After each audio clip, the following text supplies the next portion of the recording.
여호와께서 모세에게 말씀하여 이르시되 보라, 내가 이스라엘 자손 중에서 레위인을 택하여 이스라엘 자손 중에 태를 열어 태어난 모든 자를 대신하게 하였은즉 레위인은 내 것이라.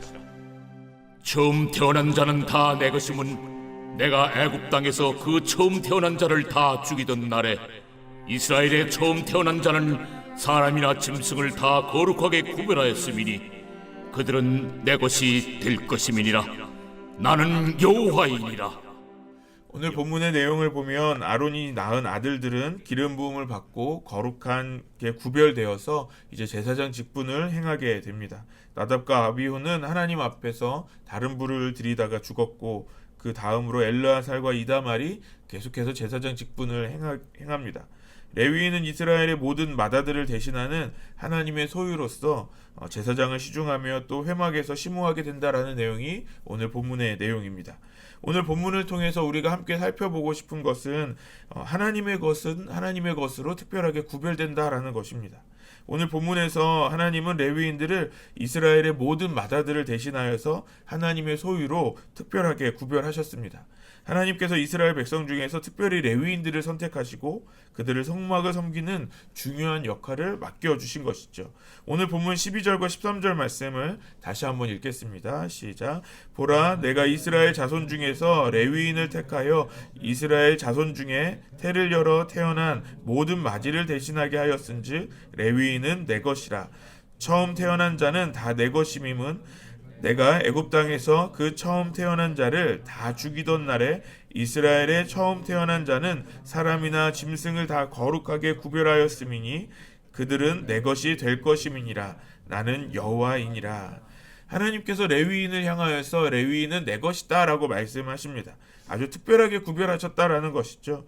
이것은 하나님이 이스라엘 백성을 출애굽 시켜주셨을 때부터 계획된 일이라는 겁니다. 출애굽기 12장에 6월절 사건이 나오죠. 하나님께서 이스라엘을 애굽에서 구원하시기 위해서 내리신 10번째 재앙, 모든 처음 난 것, 장자가 죽는 것이었죠. 하나님은 이스라엘 백성들에게 어린 양의 피를 문설주에 바르라고 하셨어요. 그리고 하나님은 그 피를 보고 이스라엘의 집을 넘어가셨습니다. 그렇게 이스라엘의 백성들의 장자들은 살아날 수 있었죠. 이 사건을 통해서 하나님은 그때 살게 된 모든 장자들을 대신하여서 오늘 레위인들을 구별하셨다라고 말씀합니다.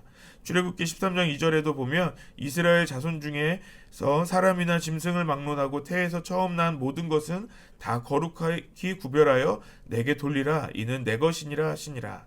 모든 처음 태어난 것은 이제 주님의 것이 되었다라고 말씀하십니다. 그리고 오늘 그 장자들을 대신하여서 레위인들이 하나님의 것이 되었습니다. 그래서 이스라엘의 장자들을 대신하여서 레위인을 구별하고 그들을 성막을 섬기고 제사장을 돕는 역할을 주신 것입니다. 왜냐하면 레위인은 하나님께서 구별하신 하나님의 것이기 때문입니다.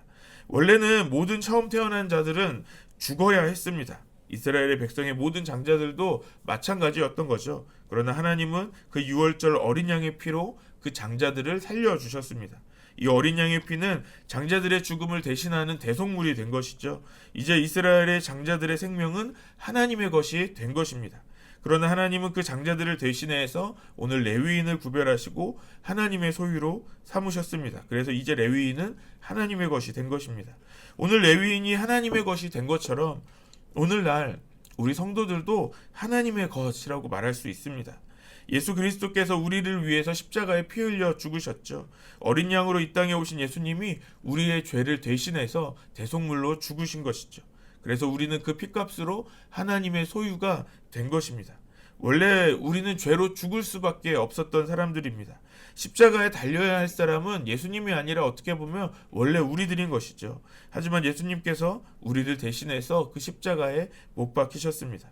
그리고 우리는 이제 하나님의 소유가 된 것입니다. 비싼 보석이 있다고 생각해 보죠. 그 보석을 사려면 아주 큰 대가를 치러야 합니다. 그런데 누군가가 결국엔 그 큰 대가를 치르고 그 보석을 사게 되면 어떻게 됩니까? 이제 그 보석의 주인이 바뀌는 겁니다. 그 대가를 지불한 사람의 소유가 되는 것이죠. 우리를 하나님의 소유로 삼으시려고 예수님께서 큰 대가를 지불하셨습니다.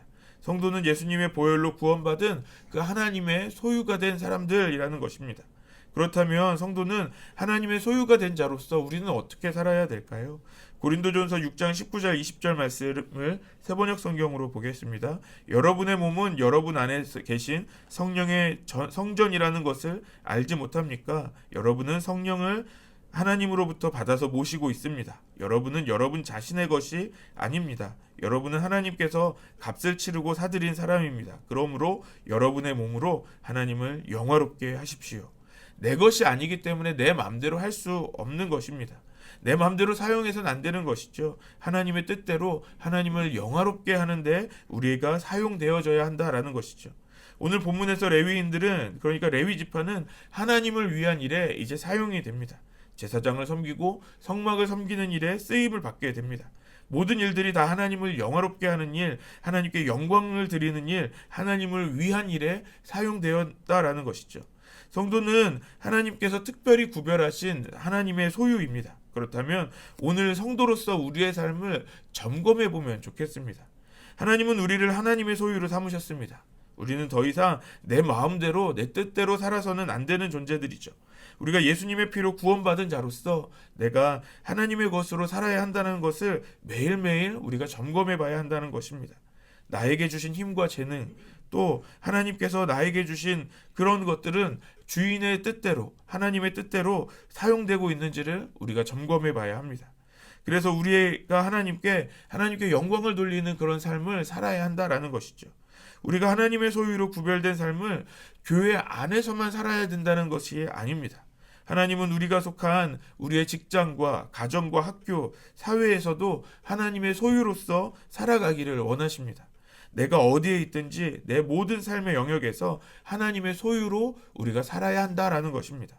하나님의 소유로서 구별된 삶의 모습이 오늘 우리에게 있어야 하는 것이죠. 오늘 본문에서 레위인들은 성막을 섬기고 제사장을 돕는 역할을 맡고 있습니다. 우리가 하나님의 소유로서 우리에게 맡겨주신 일을 해야 하는 것이죠. 이것은 교회 안에서만 봉사하는 것이 아니라는 겁니다. 우리에게 주신 세상과 환경 안에서 이웃을 섬기며 사랑하는 삶을 살아야 하는 것이죠. 세상이 우리를 볼 때 하나님의 소유로 구별된 삶을 알아볼 수 있어야 한다라는 것입니다. 그래서 하나님은 우리에게 다양한 재능을 주셨습니다. 또 누군가를 섬길 수 있는 시간도 주셨어요. 하나님의 소유로서 주인 되신 그 하나님의 뜻을 행할 수 있는 기회를 우리에게 주셨다는 것입니다.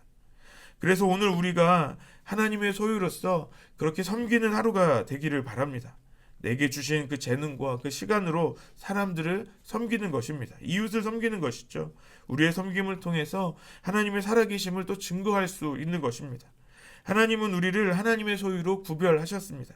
어린 양의 피로 이스라엘의 장자들을 대신해 레위인들을 구별하셨습니다. 예수님께서 우리를 위해 피를 흘리시고 십자가에 대신 죽으심으로 우리를 구원하셨죠.